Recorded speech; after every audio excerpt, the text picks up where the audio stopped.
हरे कृष्णा। श्रीमद गौर गोविंद महाराज तुलसीदास जी के बारे में एक कथा सुनाते थे। जब तुलसीदास जी ने एक मृतक व्यक्ति को जीवित कर दिया, तब वहां के राजा ने तुलसीदास जी को आमंत्रित किया कि बताओ, मुझे एक चमत्कार करके दिखाओ। और कई बार इंसिस्ट करने के बाद तुलसीदास जी ने एक ही जवाब दिया कि चमत्कार तो प्रभु श्री राम करते हैं, हम कहां से चमत्कार करते हैं। तब बार बार राजा ने उनको इंसिस्ट किया कि भाई तुम बताओ, मुझे चमत्कार देखना है।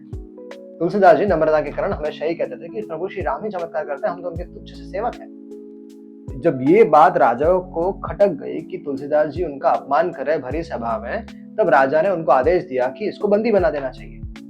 तुलसीदास जी को बंदी बना दिया, जेल में डाल दिया गया। कुछ समय के पश्चात एक बहुत बड़ा चमत्कार हो गया। जानते हैं क्या हुआ?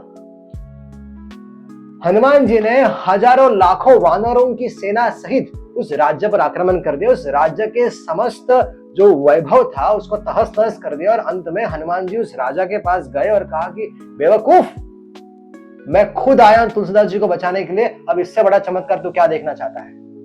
जा तुलसीदास जी का आश्रय ग्रहण कर और श्री राम की चुपचाप से भक्ति कर। तो इतना कहकर श्री राम जी के जो दूत है हनुमान जी वहां से चले गए। अब रामचरितमानस ये तुलसीदास जी का सबसे महत्वपूर्ण ग्रंथ है। श्रील प्रभुपाद गोस्वामी तुलसीदास जी के बारे में कहते थे कि वो एक प्रामाणिक वैष्णव संप्रदाय से एक प्रामाणिक वैष्णव आचार्य है। उनका जो रामचरितमानस है वो समस्त वैदिक शास्त्रों का निचोड़ है। देखिए, तुलसीदास जी ने श्रीमद् भागवतम और श्रीमद् भगवत गीता की सहायता लेकर उन्होंने श्री रामचरित को समझाया। श्री रामचरितमानस में भगवत शरणागति ही मुख्य है और भक्तों को अपने इष्ट देव के चरण कमलों में प्रेम की प्राप्ति कैसे करनी है, ये रामचरितमानस में बहुत सुंदर तरीके से समझाया गया है। प्रभुपाद जी ने मॉन्ट्रियल में अगस्त 30, 19 सुंदरकांड के प्रथम वर्ष पर क्लास दी है।